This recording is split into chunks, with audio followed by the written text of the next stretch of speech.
Hi everyone, welcome or welcome back to my channel. As promised, this video will be about the most important and most expected questions for audit. ठीक है, इसमें chapter wise तुम्हें like even chapter wise and essay wise बताऊंगी कि कौन से topics बिल्कुल छोड़ के मत जाना. मैंने कल वाली वीडियो में तुम्हें क्लियरली बता दिया था कि कैसे करनी है ऑडिट, क्या करना है और क्या चीज़ें नहीं करनी. अगर वो वीडियो नहीं देखी, please please do watch that video, because उससे तुम्हारी आधी कन्फ्यूजन खत्म हो जाएगी. अब जो लोग नहीं देखना चाहते, एक बार शॉर्ट में बता देती हूँ. देखो, चैप्टर 1, 11, 2, 6, 7, 8 और 10 इन चैप्टर्स को छोड़ के नहीं जाना. ठीक है, चैप्टर 1, 11, 2, 6 और 7 इनको तो पूरा पूरा करना ही है. मैं इसके इंपॉर्टेंट क्वेश्चंस नहीं दूंगी, मैं इसके एक्सपेक्टेड क्वेश्चंस या टॉपिक्स नहीं दूंगी.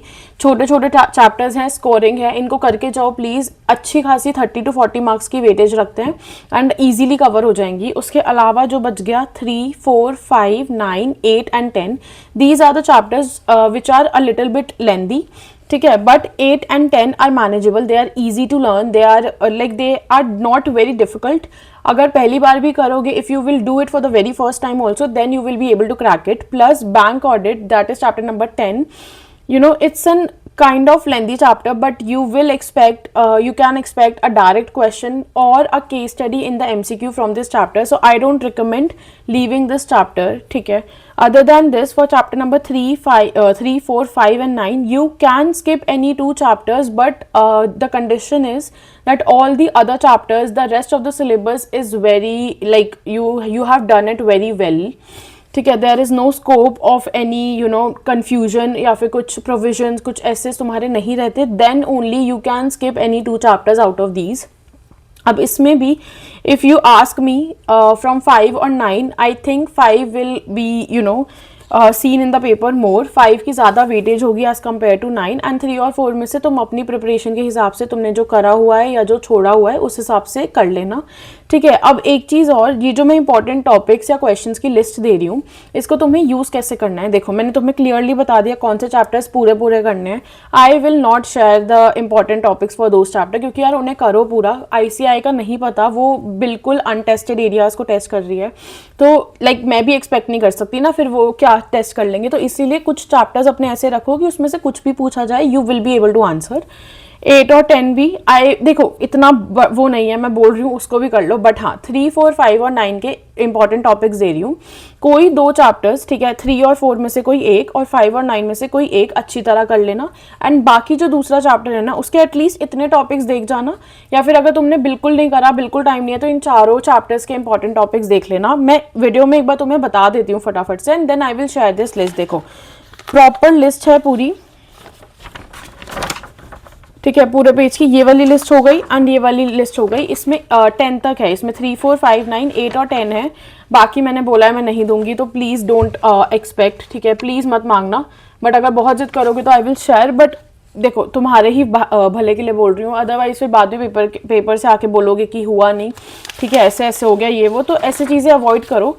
Okay, so now without wasting any time हम वीडियो में चलते हैं. देखो, सबसे पहले चैप्टर नंबर 3 में, ऐसे 315 में, inspection and observation, significant risk, RAP की जजमेंट्स, नेचर ऑफ एंटिटी, इतना. उसके बाद ऐसे 320 में, benchmark, assumption of users when is materiality and audit risk considered.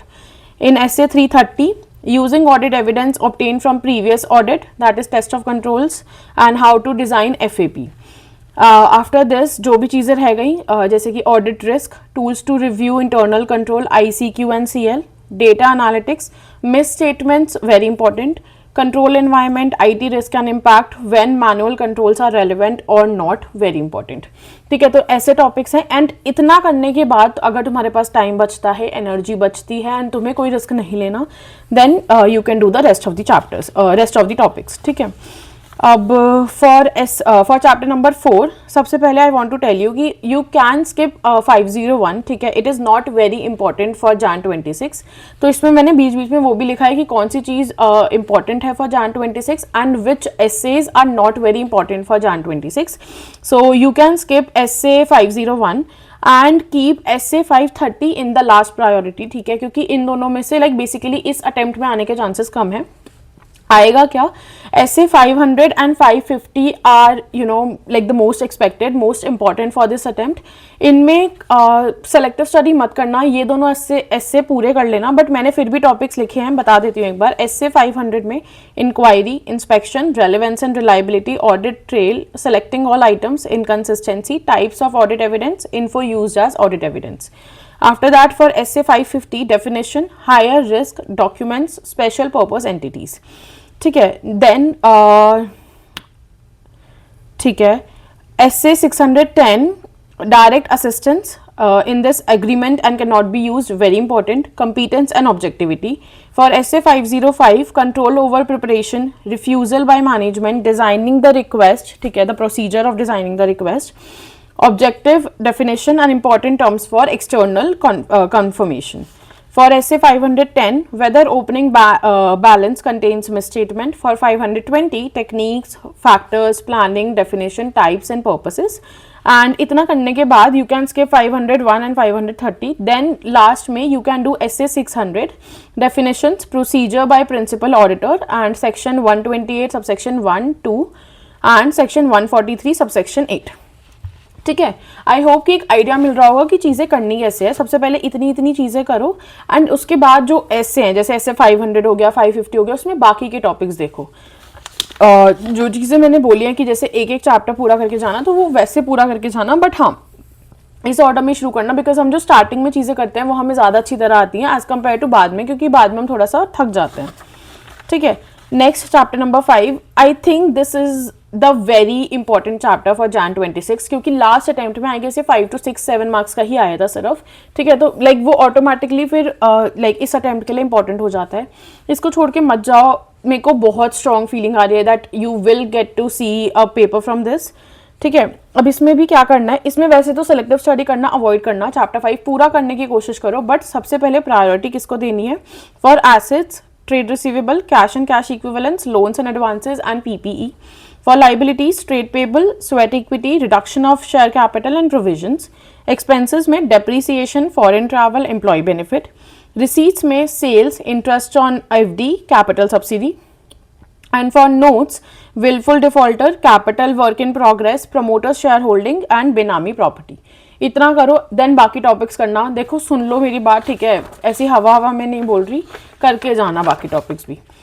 Okay, for chapter number 9 you can skip या फिर थोड़ा सा कम ध्यान दे सकते हो फॉर गवर्नमेंट एंटिटीज। ठीक है, लास्ट प्रायोरिटी पे रखना है इसको। तो अब करना क्या है, कोऑपरेटिव सोसाइटी में सबसे पहले books of accounts, power of registrar, inquiry, special audit, uses of reserve fund and auditors appointment, कैसे होता है, कौन करता है, सब कुछ। फिर for other entities, NGO, local bodies, hotel, hospital, partnership and then club. इतना करो, फिर जो बाकी एंटिटीज रह गई वो देख लेना अगर टाइम हो या नहीं। देखो तुम एक चीज़ और कर सकते हो to do it more smartly, कि ये जो टॉपिक्स है ना, इनको बैठ के रटो, याद करो, कुछ भी करो, ठीक है, इनकी कीवर्ड्स याद करो, बट जो बाकी टॉपिक्स हैं, जो इस चैप्टर्स के कम इंपॉर्टेंट एसेज हैं या फिर जो इन एसेज में टॉपिक्स रह गए, उनको वीडियो से कान से निकाल लो। बिकॉज एक चीज़ होती है कि MCQs ना लाइक बहुत ज़्यादा हेल्प करते हैं तुम्हारे एग्रीगेट और इंडिविजुअली तुम्हें पास कराने में। तो MCQ में अगर तुम्हें दिख गया तो that will be very helpful. Like MCQ में यही होता है, आइदर यू नो आंसर और यू डोंट नो आंसर। ठीक है, लॉ और ऑडिट जैसे सब्जेक्ट में तो यही होता है ना, हमें अकाउंट्स में और टैक्स में कैलकुलेट करना पड़ता है, बट इसमें तो हमें पता चल जाता है कि हमें या तो ये चीज़ आती है या हमें इसमें तुक्का मारना पड़ेगा। ठीक है, तो ऐसे कर सकते हो। दिस इज वन वे कि इसको बुक से रीड मत करना, जो रिमेनिंग टॉपिक्स है उनको किसी भी मैराथन या वन शॉट से कान से निकाल लो and that will be helpful. ठीक है, एंड इतना कर लो। उसके बाद चैप्टर 8 और 10 वैसे तो आई विल एडवाइस कि पूरा ही करो, बट फिर भी अगर तुम्हें नहीं सुननी तो बता देती हूँ। For chapter number 8 that is audit report, सबसे पहले डू कारो। ठीक है, in CARO you can skip clause number 7 and clause number 10 because it was tested in the last attempt. But जो रिमेनिंग के हैं उसमें भी देखो, you can prioritise clause 1, 5, 7, 9, 11, 16 and 19। सबसे पहले ये क्लॉजेस करो for CARO 2020 and then the remaining clauses, and you can skip clause 7 and 10. Okay, for essay 700 and essay 705, these two essays are the most important from chapter number 8. ठीक है, essay 700 में basis for opinions and both the evaluations. For essay 705, the whole essay is important. For essay 710, comparative information and corresponding figures definition, then audit procedures for comparative information and like basically 2 या 3 questions ही थे इसमें, तो वो चीज़ देख लेना. फिर for essay 706, what is EMP and OMP? And in chapter 8, if you want to skip something, that then you can skip essay 299. That is not very important for Jan 26. ठीक है. Now for bank audit, see. Bank audit I know is a lengthy chapter. बहुत लोग ना इसको छोड़ के जाते हैं, लाइक बिल्कुल ही कंप्लीटली अनटच्ड. बिल्कुल कंप्लीटली ऐसे छोड़ के मत जाना, बिकॉज इन Jan 25 ऑल्सो, ठीक है, एक बहुत सिंपल केस स्टडी आ गई थी for 8 marks. And you know कि 8 मार्क्स कितना मैटर करता है, कि अगर किसी ने एक बार भी इस चैप्टर को पढ़ा हुआ है तो वो उस केस स्टडी को आराम से सॉल्व कर सकता है. बट अगर तुम बिल्कुल छोड़ के जाओगे ना तो then you will not be able to do it. अगर तुमसे ये चैप्टर नहीं होता, वीडियोस की हेल्प ले लो, ठीक है, बट इतने टॉपिक्स एक बार लाइक बेसिकली याद तो क्या ही करोगे, बट आना चाहिए कि अगर लाइक MCQ में आ जाए या फिर इसका यूजुअली डायरेक्ट क्वेश्चन ही बनता है तो you will be able to attempt that question. ठीक है. अब इसमें आ गया एनपीए की प्रोविजनिंग मोस्ट इंपॉर्टेंट, फिर एग्रीकल्चरल OD. ठीक है. Then advances, staff advances is very important, evidence and IC over advance, फिर regulatory framework for bank audit, obtaining SAE by studying the IC relevance to advances, types of audit report issued for bank audit, form and content of FS, other concepts of mortgage, lien, pledge वगैरह. ठीक है, ये सब चीज़ें. And that's it. ठीक है, ये सारे टॉपिक्स हो गए. इसके अलावा आई डोंट थिंक सो कुछ बचा है. देखो, गवर्नमेंट ऑडिट तुम छोड़ सकते हो. कॉपरेटिव इस बार ऐसे होता है कि एक बार कॉपरेटिव आता है, एक बार गवर्नमेंट ऑडिट आता है. ठीक है, लास्ट टाइम गवर्नमेंट ऑडिट आया था, तो इस बार कॉपरेटिव के आने के चांसेस हैं. तो कॉपरेटिव को बिल्कुल मत छोड़ के जाना. ठीक है. अगर अदर एंटिटीज में भी मुझसे पूछोगे ना, तो सबसे पहले कॉपरेटिव वाला पार्ट करना, मैंने तुम्हें बता दिया, एंड देन अदर एंटिटीज पे जाना. अदर एंटिटीज में भी क्लब और लीज मोस्ट इंपॉर्टेंट है, और आइटम्स ऑफ फाइनेंशियल स्टेटमेंट तो 16 to 24 मार्क्स का आता ही है, उसको तो बिल्कुल छोड़ के जाना ही नहीं है. सो आई थिंक थोड़ा क्लियरली और इजी लैंग्वेज में मैं समझा पाई हूँ. इसके अलावा जो चैप्टर्स हैं 1, 11, 2, 6 और 7, भाई मेरी बात सुन लो, उसके कुछ इंपॉर्टेंट टॉपिक्स नहीं होता, छोटे छोटे चैप्टर्स हैं, उसको प्लीज़ प्लीज़ पूरा करके जाओ. ठीक है, उसमें से मार्क्स लाओ, क्योंकि MCQ में भी आते हैं और डिस्क्रिप्टिव में भी आते हैं. अगर सब चीज़ों में ऐसे सेलेक्टिव स्टडी करके जाओगे देन ऑडिट पास करना बहुत मुश्किल हो जाएगा. इवन 40 मार्क्स बनाना भी मुश्किल हो जाएगा. ठीक है, मेरी कुछ वो नहीं है, लाइक मैं अपने पर्सनल बेनिफिट के लिए नहीं बोल रही, बट अगर तुम सेलेक्टिव स्टडी करके जाओगे कोई फायदा नहीं है, अटेम्प्ट लगेगा. ठीक है, नेक्स्ट अटेम्प्ट में भी मेरी यही बातें सुन रहे होगे. सो इट्स बेटर कि जितना टाइम बचा है उतने में करो. आज 14th आई गेस, हाँ 14th को ये वीडियो डलेगी, तो आई होप कि 14 तक तुम्हें मैंने जितना बोला था उतने चैप्टर्स कर लिए. एंड कल क्या करना है, 15th को सुबह के टाइम पे इनमें से जो भी चैप्टर वीक है ना वो करना. या तो चैप्टर नंबर 5 करना पूरा. ठीक है, अगर चैप्टर नंबर 5 हुआ है तो चैप्टर नंबर 9 के कोऑपरेटिव सोसाइटी वाला पार्ट करना, एंड चैप्टर नंबर 4 के और 3 के इंपॉर्टेंट पार्ट्स देख लेना अराउंड 6-7 बजे के सुबह से 12-1-2 बजे तक. ठीक है, एंड उसके बाद अपनी FM से स्टार्ट करना, एंड फिर ऑडिट को साइड में रख देना. ऑडिट को फिर हम FM के पेपर के बाद देखेंगे. ये मैंने तुम्हें उस वीडियो में भी बता दिया था. जॉइन माई टेलीग्राम, उसमें मैं ये शेयर कर दूंगी. इसका प्रिंट निकाल लेना या फिर उसी से रेफर करते रहना, लिखने मत बैठना. ठीक है, बस टिक टिक मारते रहना कि हाँ ये टॉपिक्स हमारे हो गए हैं. इसके अलावा सब्सक्राइब टू माय चैनल. अभी 1-2 वीडियोस ऑडिट के रिलेटेड और आएंगी, उसके बाद FMSM की भी आएंगी ही. ठीक है, so that you will not miss it.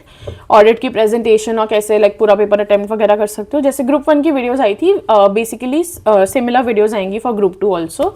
And या, like this video, share it with your friends. I hope it was helpful. Do let me know your thoughts in the comments down below, and I will see you in the next video.